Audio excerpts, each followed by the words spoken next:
இன்னைக்கு நாங்கள் chocolate மொய்ஸ்ட் cake எப்படி செய்கிறதுன்னு தான் பார்க்க போகிறோம். அதுக்கு முதல்ல நீங்கள் என்னுடைய சேனலை புதுசாக பார்க்குறீங்களா இருந்தால் மறக்காமல் சப்ஸ்கிரைப் பண்ணுங்கள், கூடவே பெல் ஐக்கானை ப்ரெஸ் பண்ணுங்கள். இப்போ இந்த கேக் செய்கிறதுக்கு 3 கப் அளவுக்கு மைதா மாவு எடுத்துருக்கிறேன். இதை நான் நல்லா சலிச்சு எடுத்துக்கொள்ள போகிறேன். இதை நல்லா சலிச்சதுக்கு அப்புறமாக மிச்ச இன்க்ரீடியன்ஸை சேர்த்து கொள்ளலாம்.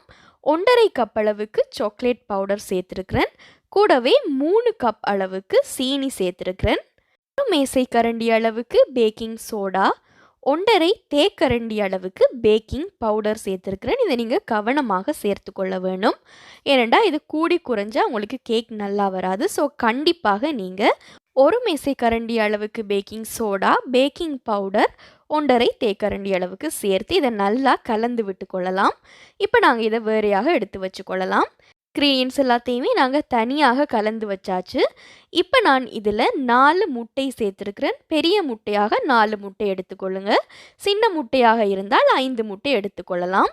கூடவே உருக்கிய பட்டர் சேர்த்துருக்கிறேன். 1/2 கப் அளவுக்கு. நீங்கள் வெஜிடபிள் ஆயில் கூட சேர்த்து கொள்ளலாம். 2 தேக்கரண்டி அளவுக்கு வெனிலா எசன்ஸ் சேர்த்துருக்கிறேன். கூடவே பட்டர் மில்க் 1.5 கப் அளவுக்கு சேர்த்துக்கொள்கிறேன். உங்கள்கிட்ட பட்டர் மில்க் இல்லாட்டி சாதாரண பால் கூட நீங்கள் சேர்க்கலாம். 1 தேக்கரண்டி அளவுக்கு உப்பும் சேர்த்து இதை நான் ஒரு 5 நிமிஷம் நல்லா பீட் பண்ணிக்கொள்கிறேன்.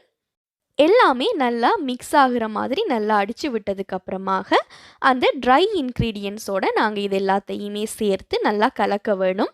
அதுக்கு முதல்ல நான் 1 கப் அளவுக்கு இளம் சுடு தண்ணீர் சேர்த்துருக்கிறேன். சேர்த்து நான் இதை நல்லாவே கட்டிகள் எதுவும் இல்லாத மாதிரி 10 நிமிஷம் நல்லா ஒரே பக்கமாக இதை நாங்கள் கலந்து விட்டு கொள்ளலாம். இந்த கேக் செய்முறை நார்மலாக நாங்கள் செய்கிற கேக்கை விட கொஞ்சமே வித்தியாசமாக இருக்கும். இந்த கேக் மற்ற கேக் மாதிரி இல்லாமல் கொஞ்சம் ஈரலிப்பாகவும் நல்ல சாஃப்டாகவும் இருக்கும். ஆனால் டேஸ்ட் மிகவும் ரொம்பவே நல்லா இருக்கும்.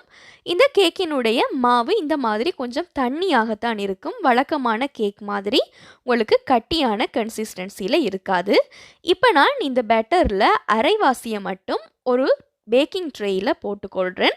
பேக்கிங் ட்ரேயில் நீங்கள் பட்டர் பேப்பர் போடலாம். அப்படி இல்லாட்டி கொஞ்சமாக எண்ணெய் தடவி மேலே கொஞ்சம் மாவு சேர்த்து அதை நீங்கள் ரெடி பண்ணதுக்கப்புறமாக சேர்த்துக்கொள்ளுங்க. அப்போ தான் கேக் ஒட்டாமல் வரும்.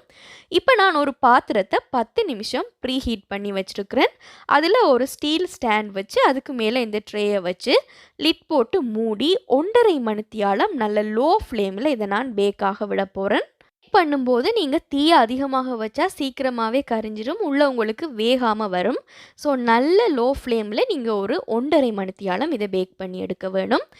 நான் இந்த மாதிரி ஒரு குச்சியால் இதை டெஸ்ட் பண்ணி பார்க்குறேன். அதில் எதுவும் ஒட்டாமல் வந்தால் உங்களுக்கு கேக் நல்லா பேக்காகி வந்திருக்குன்னு அர்த்தம். இப்போ இதை நீங்கள் நல்லா இந்த சைட்ஸ் எல்லாமே ஒரு கத்தி வச்சு லூஸ் பண்ணி விட்டுக்கொள்ளலாம். இது நல்லா ஆறினதுக்கு அப்புறமாக நீங்கள் இதை எடுத்தீங்களா இருந்தால் உங்களுக்கு ஒட்டாமல் வரும். இது நான் அவன் இல்லாமல் எப்படி வீட்டில் ஈஸியாக பண்ணுறதுன்னு தான் காட்டியிருக்கிறேன். இது மற்ற கேக் மாதிரி இல்லாமல் பேக் ஆகிறதுக்கு கொஞ்சம் டைம் எடுத்துக்கொள்ளும். ஆனால் மிகவும் சுவையான ஒரு கேக்காக வரும். நான் மிச்சமாக இருந்த மாவை இந்த ட்ரேயில் பேக் பண்ணி எடுத்துருக்கிறேன்.